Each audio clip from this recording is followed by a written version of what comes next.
Hello दोस्तों, आज फिर काफ़ी दिनों के बाद आपके सामने उपस्थित हुए हैं क्लास 10th का एक इम्पॉर्टेंट टॉपिक जिसका नाम है स्टैटिक्स सांख्यिकी, जिससे बच्चे काफ़ी ज़्यादा डरते हैं। इस चैप्टर से बच्चों को काफ़ी ज़्यादा डर लगता है, लेकिन ये चैप्टर आपकी बहुत ही अच्छी परसेंटेज को बढ़ा सकते हैं। ये क्वेश्चन जब भी आते हैं आपके तो बड़े मार्क्स में आते हैं, 5 मार्क्स में आते हैं और कभी कभी ऑप्शनल में भी आ जाते हैं।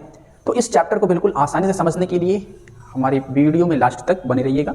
आप काफ़ी ज़्यादा पढ़े होंगे, अपने स्कूल में पढ़े होंगे, बहुत सारे टीचरों से पढ़े होंगे, तो सबका क्लास आपने किया है। एक बार टाइम निकाल करके आप सिर्फ एक बार इस वीडियो को लास्ट तक देखिएगा। अगर आपको वीडियो पसंद आए तो लाइक करिएगा, सब्सक्राइब करिएगा, अदरवाइज वीडियो को अनलाइक कर दीजिएगा। अगर चैनल को सब्सक्राइब किए होंगे तो अनसब्सक्राइब कर दीजिएगा। तो आइए, यहाँ पे हमने सारे फार्मूले को एक जगह पे कलेक्ट कर लिया है। तो सबसे पहले हम लोग इस चैप्टर के सारे फार्मूले को देखेंगे। तो इस चैप्टर में आपको 3 चीज़ें पढ़नी होती हैं। पहला होता है मीन, जिसको हिंदी में माध्य बोला जाता है। तो मीन निकालने की 3 मेथड होते हैं। पहले मेथड को हम लोग डायरेक्ट मेथड, हिंदी में प्रत्यक्ष विधि बोलते हैं, डायरेक्ट मेथड प्रत्यक्ष विधि। दूसरी मेथड को हम लोग एज्यूम्ड मीन मेथड या हिंदी में कल्पित माध्य विधि बोलते हैं। और थर्ड जो है आपका स्टेप डेविएशन मेथड, जिसको हिंदी में पद विचलन विधि बोला जाता है। तो इसका ये बारी बारी से हम लोग फॉर्मूला देख लेते हैं पहले। तो आप लोग क्लास 9th में मीन, क्लास 7, 8, 9 से ही आपका मीन बार बार आता रहता है। तो इसमें आपको जो भी मीन निकालना होगा वो ग्रुप्ड डेटा का निकालना होता है। तो ये वीडियो हम काफ़ी ज़्यादा लंबा नहीं कर रहे हैं, आपको सिर्फ फॉर्मूला और उस पर कैसे कैसे हम क्वेश्चन को सॉल्व करते हैं उसको थोड़ा सा ओवरव्यू दे रहे हैं। नेक्स्ट वीडियो हम आपको सारे फार्मूले को एक क्वेश्चन पे अप्लाई करके दिखाएंगे कि कैसे फार्मूले का यूज हम लोग आसानी से क्वेश्चन को सॉल्व करने में करते हैं। तो अभी सिर्फ ये वीडियो आपको फार्मूला याद कराने के लिए लाया गया है। तो चलिए स्टार्ट करते हैं। डायरेक्ट मेथड में आप लोगों ने फार्मूला याद किया है, mean equal to sigma f x upon sigma f. तो अब यहाँ पे देखेंगे जितना भी मीन का फार्मूला है सब में आपका अपॉन में सिग्मा एफ होता है। देखिए यहाँ पे भी देखेंगे आप sigma F, sigma F, sigma F. यानी मीन में आपको ये भूल जाना है कि सिग्मा एफ याद करना है। हमेशा क्या करना है, आपको सिग्मा एफ का डिवाइड करना है। और सिग्मा एफ का डिवाइड किसके साथ करना है, तो देखिए सिग्मा या समीशन बोलते हैं हम लोग, तो sorry sigma f x upon sigma F. यानी हमेशा सिग्मा जो है, समीशन जो है एक साथ होगा। समीशन को हमेशा क्या करना है, आपको एक साथ रखना है न्यूमरेटर और डिनोमिनेटर में, अंश और हर में। तो यहाँ पे डायरेक्ट मेथड का जो फार्मूला बनता है आपका sigma f x upon sigma F. अब नेक्स्ट आता है आपका एज्यूम्ड मीन मेथड। तो एज्यूम्ड मीन मेथड से थोड़ा सा पहले हम लोग देख लेते हैं कि इसमें क्या क्या चीजें आपकी होती हैं। तो यहाँ से आप देख रहे हैं sigma f x upon sigma f. तो इसके लिए हमने एक एग्जाम्पल ले रखा है समझने के लिए। तो ये हमारा ग्रुप्ड डेटा है, इसको हम ग्रुप्ड डेटा बोलते हैं, वर्गीकृत आंकड़े बोलते हैं। तो इसको हम लोग क्लास इंटरवल बोलते हैं। और यहाँ पे हमारा फ्रीक्वेंसी दे रखा है। तो इसके लिए आपको x फाइंड आउट करना होता है। जब कभी भी ऐसे क्वेश्चन आते हैं तो आपको क्या करना होता है, x की वैल्यू फाइंड आउट करनी होती है। तो यहाँ पे देखिए इस फार्मूले में जो भी एलिमेंट है वहाँ क्या क्या चीजें होती है यहाँ पे हमने दे रखा है। x जो होता है आपका क्लास मार्क होता है, हिंदी में इसको मध्यमान बोलते हैं। तो क्लास मार्क का यहाँ पे हमने फार्मूला भी दे रखा है आपको, upper limit plus lower limit by 2। तो आइए क्लास मार्क को अगर निकाल के देखा जाए तो इसका अगर हम लोग क्लास मार्क निकालें तो अपर लिमिट कितना आपका 120 प्लस लोअर लिमिट कितना आपका 100 अपॉन में 2। अब इन दोनों को ऐड करेंगे हम लोग तो हमारा हो जाएगा 220 अपॉन में 2। अब इसको सिंप्लीफाई करेंगे हम लोग तो आ जाएगा हम लोग का 110, यानी x की वैल्यू क्या हो गई आपकी 110। इसी प्रकार से बाकी सारे x के वैल्यू को आप फाइंड आउट कर सकते हैं। फिर नेक्स्ट बात करते हैं f। अब f क्या होता है, f आपका फ्रीक्वेंसी होता है जो आपके क्वेश्चन में दिया होगा। तो यहाँ पे फ्रीक्वेंसी दे रखा है 12, 14, 8, 6, 10। तो आपको डायरेक्ट मेथड के जितने भी कंपोनेंट थे वो सारे समझ में आ गए होंगे। अब बात करेंगे हम लोग एज्यूम्ड मीन मेथड। अब एज्यूम्ड मीन मेथड में आपने देखा कि यहाँ पे ए आया है, क्या आया है, ए आया है। तो जो आपका डायरेक्ट मेथड में फॉर्मूला था बिल्कुल वही फॉर्मूला यहाँ पे चिपका देना है, लेकिन उसके पहले आपको ए ऐड कर लेना है। क्या किया हमने, ए प्लस, अब समीशन वाला आपका फॉर्मूला यहाँ पे भी होगा, बट अब x की जगह पे आपको क्या लेना है, d लेना है। तो यहाँ पे क्या आया, a plus summation f into d by summation f. ठीक है, तो अब यहाँ पे देखते हैं कि ए क्या होता है। अब देखिए ए जो होता है आपका एज्यूम्ड मीन, यानी हम अपने से कोई भी मीन मान लेते हैं। वैसे मैक्सिमम टाइम हमें जो भी मीन मानना चाहिए वो सेंटर में मानना चाहिए। जैसे बात किया जाए इसमें तो सारा वैल्यू निकालेंगे हम लोग। तो अब एज्यूम्ड मीन हम किसको मानेंगे, तो यहाँ से आपका सारा वैल्यू होगा। तो आइए इसको हम लोग कंप्लीट कर लेते हैं। जब इसको आप सॉल्व करेंगे तो ये आपका 130 आएगा, ये आपका 150 आएगा, ये आपका 170 आएगा, ये आपका 1 90 आएगा। तो अब बात करते हैं हम लोग कि किसको हम लोग मीन मानेंगे। तो अब इसमें देखिए क्या किया जाएगा, हम लोग कि इसी में से किसी एक वैल्यू को हम लोग मीन मानते हैं और उस मीन को हम मैक्सिमम टाइम क्या करेंगे, जो बिल्कुल बीच में डेटा होगा, सेंटर में डेटा होगा, उसको मानेंगे। तो इसको हमने क्या किया, ए मान लिया। 150 को क्या करना है, आपको ए मान लेना है। उसके बाद आपको डी निकालना होता है। अब डी का फॉर्मूला क्या होता है, एक्स माइनस ए। तो अब क्या करना आपको, अगर पहला ए निकाला जाए तो यहां पे देखा जाए डी निकाला जाए तो डी का फॉर्मूला क्या है आपके पास, डी इक्वल टू फॉर्मूला यहां पे हमने दे रखा है एक्स माइनस ए, एक्स माइनस ए। तो एक्स की वैल्यू कितनी है 110 माइनस आपका ए क्या है 150। इसको सॉल्व करेंगे आप तो आपका आ जाएगा -40, यानी जो डी आएगा आपका -40 आ जाएगा। इस प्रकार से आप क्या कर सकते हैं, सारे डी के वैल्यू को फाइंड आउट कर सकते हैं। तो बाकी सारा डी का वैल्यू आप फाइंड आउट कर लेंगे और इस फॉर्मूले में पुट अप कर देंगे तो आपका मीन फाइंड आउट हो जाएगा। तो क्या बताया हमने, डायरेक्ट मेथड में जैसे हम ए को ऐड किए और एक्स की जगह पे डी किए तो ये कौन सा मेथड बन गया आपका, एज्यूम्ड मीन मेथड। अब बात करेंगे स्टेप डेविएशन मेथड। तो नाम से ही पता लग रहा है स्टेप, स्टेप मींस क्या होता है, कदम होता है, टर्म होता है, यानी इसमें एक स्टेप आपको बढ़ा देना है। तो इससे पहले आपने देखा कि जो एज्यूम्ड मीन मेथड था बिल्कुल वही चीजें हैं, लेकिन इसमें हमने एक स्टेप क्या बढ़ाया, एच। हमने क्या किया, ए प्लस एक स्टेप हमने इसमें बढ़ा दिया, क्या चीज, एच। अब समीशन वाला जो फॉर्मूला होगा वो हमेशा आपका मीन के लिए यूज करना है। तो समीशन एफ क्या हो गया आपका, यू। पहले में एक्स था, सेकंड में डी है और थर्ड में यू है। तो summation U by summation F. तो अब यहां पे बात करेंगे हम लोग कि एच क्या होता है, यू क्या होता है।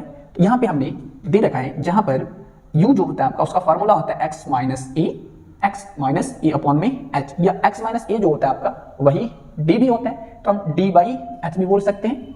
तो अब देखा जाए अगर इसमें u का वैल्यू फाइंड आउट किया जाए तो u का वैल्यू क्या हो जाएगा आपका d बाई एच। अच्छा ठीक है, अब यहाँ पे एक नया टर्म आ गया आपका h।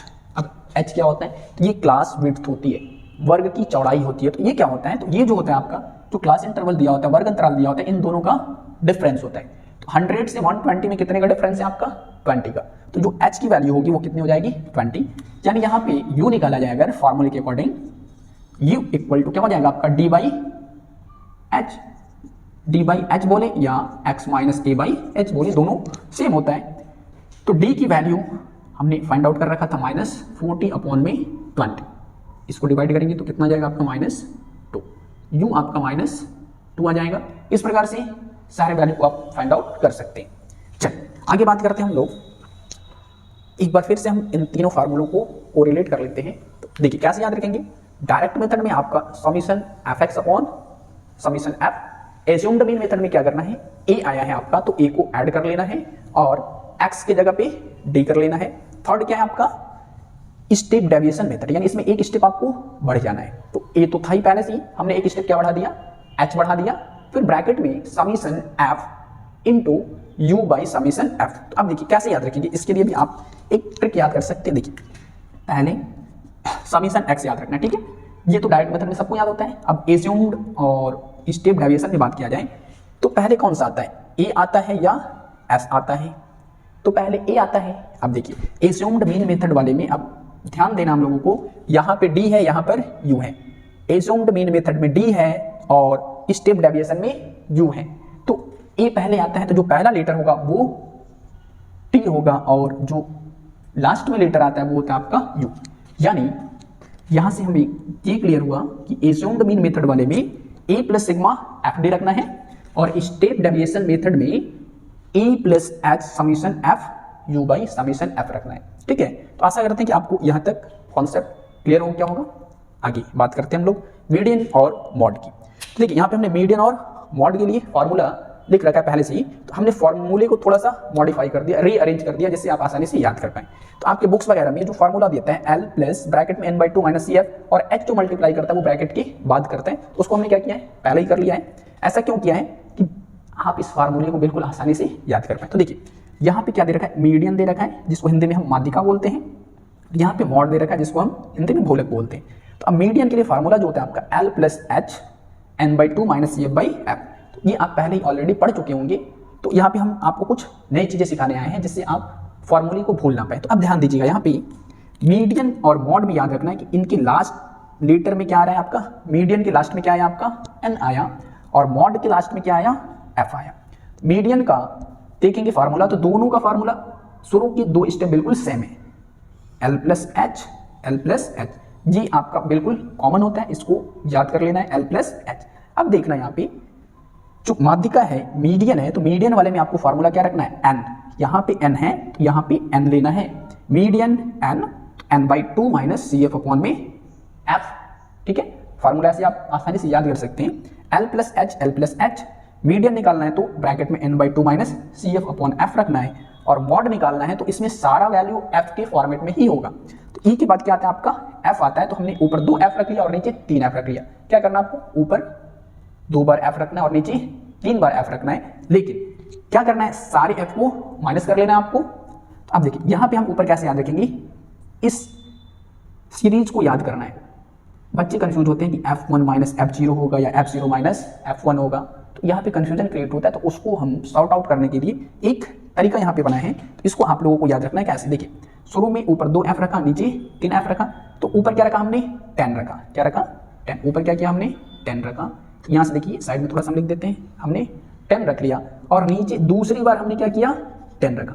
क्या बोला हमने कि ऊपर हमने 10 रखा और नीचे दूसरी बार भी हमने 10 रखा, और यहाँ पे हम 2 रख दिया। यानी क्या याद रखना आपको, ऊपर 10 और नीचे 102 यानी 102।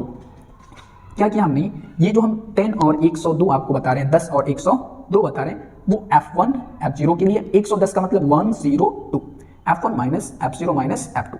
और ये दूसरी बार आपको दिख रहा होगा f1 माइनस f0 ऊपर तो आ ही गया, ये दूसरी बार आ रहा है, तो इसलिए हम क्या किए इसको 2f1 कर लिए। तो इस प्रकार से आप फार्मूले को याद कर सकते हैं। तो आइए एक बार फिर से देखते हैं, मीडियन के लिए क्या होगा आपका n आ रहा है, L प्लस एच दोनों में कॉमन टर्म है, n वाले फार्मूले में n/2 माइनस CF करना है, अपॉन में f करना है। मॉड में लास्ट में e आ रहा है, तो e के बाद आपका f आता है, तो L प्लस एच के बाद सारी जो आपकी वैल्यू है f के फॉर्म में होगा, तो ऊपर 2f रखना है, नीचे 3f रखना है, पहले 10 रखना है और नीचे 102 रखना है। तो 10 रखेंगे जैसे ही सबके पास एक एक डिजिट देंगे तो 1 और 0 हो जाएगा, 102 102 करेंगे तो 102।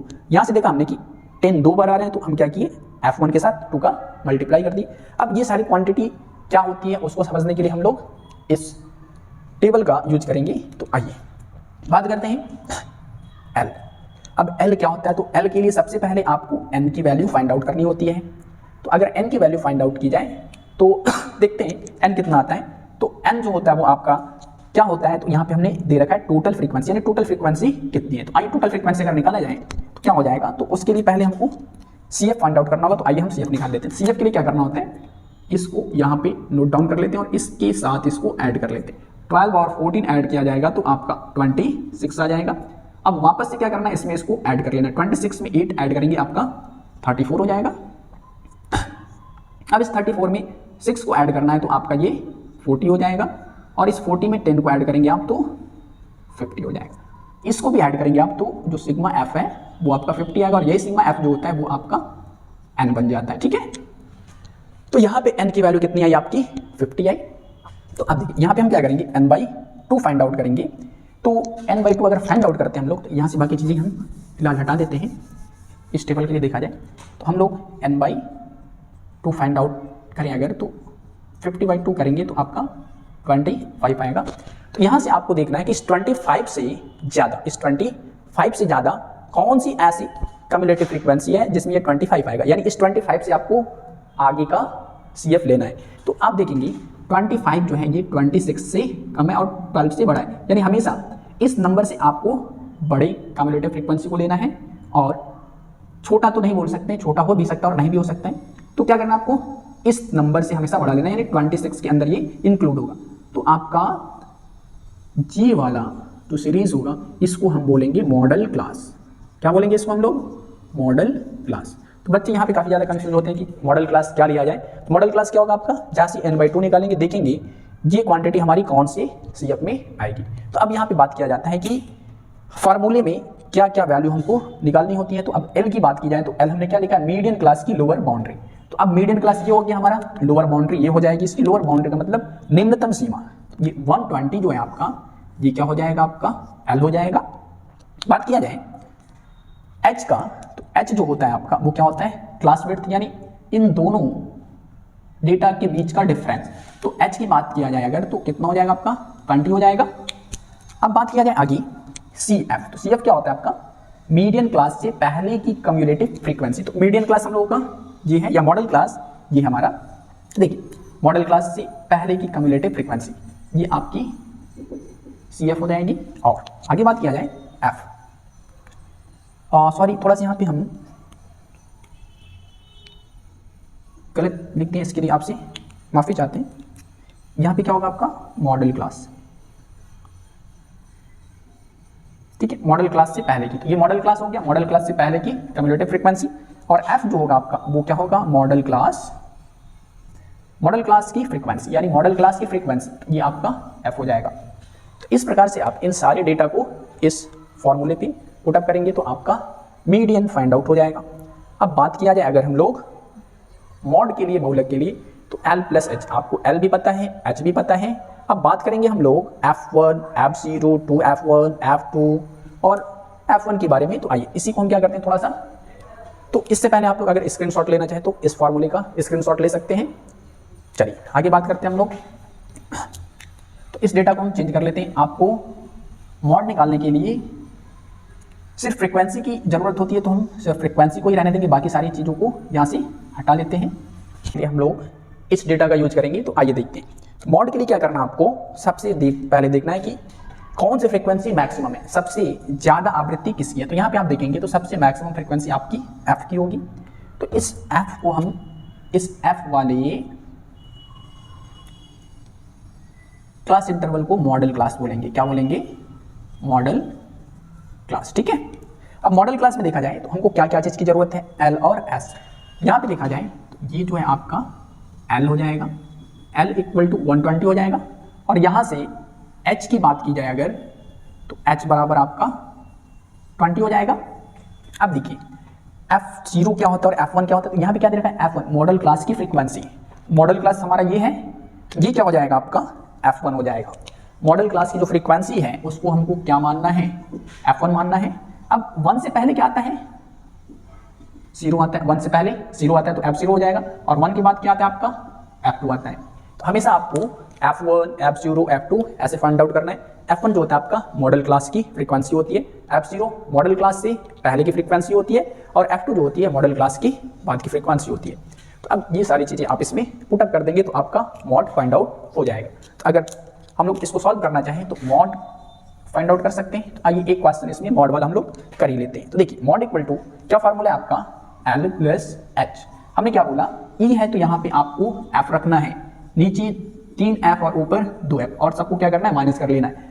और यहाँ पे आपको 10 रखना है, यानी 1 और 0।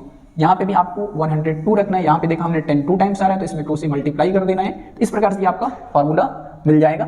अब सारी वैल्यू को पुट अप कर दीजिए। तो L की वैल्यू अगर आप रखते हैं तो 120 प्लस H की वैल्यू रखते हैं तो 20, और F1 कितना आपका 14 माइनस 12, फिर 2 इंटू 14 माइनस 12 माइनस 8, सॉरी ये 14 होगा। इसको सॉल्व किया जाए तो 120 प्लस 20, 12 से 12 को 14 से माइनस करेंगे हम लोग तो 2 बच जाएगा। 14 2 जा 28, 12 और 8 एक साथ ऐड होगा तो 20, तो नीचे आपका 8 बच जाएगा। 2 4 जा 8, 4 5 जा 20, यानी 125। आपका मॉड कितना निकल गया 125। तो यहाँ से आप आसानी से अपने आंसर को फाइंड आउट कर सकते हैं।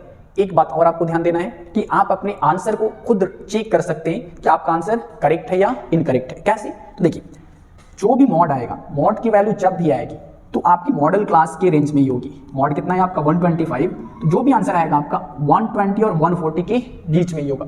ऐसा कभी पॉसिबल हो ही नहीं सकता है कि जो मॉड की वैल्यू हो आपके मॉडल क्लास के रेंज से या तो बाहर हो जाए, कभी पॉसिबल नहीं है। जब भी आपका आंसर आएगा 120 और 140 के बीच में ही आना है। तो इस प्रकार से आपका आंसर बिल्कुल करेक्ट है। वैसे आप मीडियन निकालते हैं तो जब भी मीडियन निकालेंगे तो आपका जो भी मीडियन क्लास होगा उसी के रेंज में आपका आंसर आता है। मीडियन और मॉड जो होता है उसका आंसर हमेशा क्या होता है, अगर आप मीडियन निकाल रहे हैं तो मीडियन क्लास के रेंज में होगा, मॉड निकाल रहे हैं तो मॉडल क्लास के रेंज में आपका आंसर होना है। तो आशा करते हैं आपको ये सारी चीज़ें बिल्कुल समझ में आई होंगी। अगर आपको कहीं पे डाउट हो तो कमेंट में अपने डाउट को सेंड कीजिए, उस डाउट को हम क्लियर करेंगे। और आपको क्लास 10th में मैथ में जिस चैप्टर में डाउट है, जो चैप्टर आपको काफ़ी ज़्यादा टफ लगता है, जिसमें आपको कन्फ्यूजन क्रिएट होता है, उस चैप्टर को आप कमेंट करके बताइए। उस चैप्टर पे हम नेक्स्ट वीडियो लाते हैं। ये हमारा वीडियो काफ़ी समय के बाद आ रहा है, टाइम नहीं मिल पा रहा था। तो आगे से आपकी बोर्ड एग्जाम तक आपकी हर 1-2 दिन पे ऐसी वीडियो आते रहेंगी। तो अपने बोर्ड एग्जाम में अच्छा नंबर गेन करने के लिए हमको फॉलो कर सकते हैं। तो ऐसी वीडियो को लगातार देखने के लिए हमारे YouTube चैनल को सब्सक्राइब करें, शेयर करें और लाइक करें, और अपने सभी पढ़ने वाले दोस्तों के साथ शेयर जरूर करें। Thank you.